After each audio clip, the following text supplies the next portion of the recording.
What's up, New York? I can't wait for you guys to see my new show on DC Universe. DC Universe may not come close to rivaling Netflix or Amazon in terms of the sheer amount of exclusive content, but there's quite a lot to be said for the quality over quantity approach.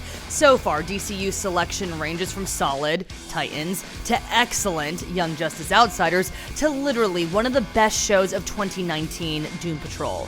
Harley Quinn keeps the hot streak going. It's a far more slapstick and raunchy alternative to the rest of DC's animated line, but one that also gets Harley in a way not every adaptation does.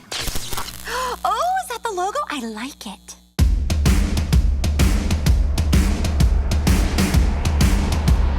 If the constant stream of F-bombs and gratuitous violence doesn't make it apparent, Harley Quinn is not connected to Batman the Animated Series or any other DC animated project. Instead, the series sees Kaley Cuoco take over the role as she explores Harley's long, uphill battle to break free of Mr. J and establish herself as a solo player on the supervillain scene. The series shows a bizarre hodgepodge of influences. It's probably most directly comparable to the New 52 Harley Quinn comic from writers Jimmy Palmiotti and Amanda Conner, but there's also a whiff of Batman the Brave and the Bold to the show, and not just because Diedrich Bader reprises the role of Batman. I will bash their heads in! There's no fun in Arkham, Quinn. Harley Quinn has a similarly whimsical sense of humor, lovably spoofing DC characters both major and minor. At some point, the question becomes whether the R-rated humor and violence actually adds anything to the series.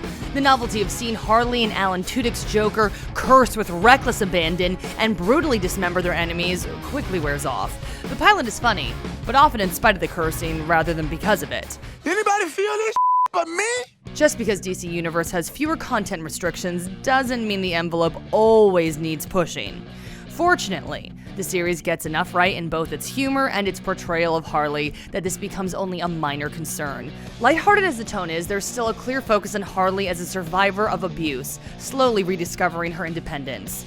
Echoes of her pre-Joker self shine through, a voice of reason trying to impose some semblance of order on a deranged mind. Harley is still depicted as a villain rather than the anti-hero she's essentially become in the comics, but a sympathetic one nonetheless. And it helps that she reserves her lethal antics for the worst citizens of Gotham. Even better, the pilot makes it clear how much the friendship between Harley and Poison Ivy will be a driving force in the show.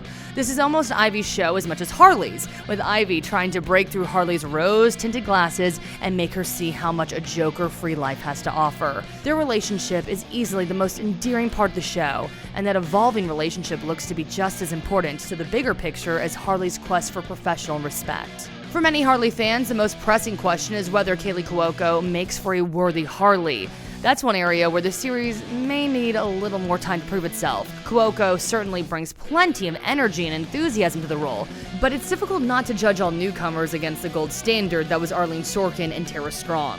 Moreover, a Harley Quinn without a Jersey accent is always going to sound odd. There may just need to be an adjustment period over the course of a few episodes.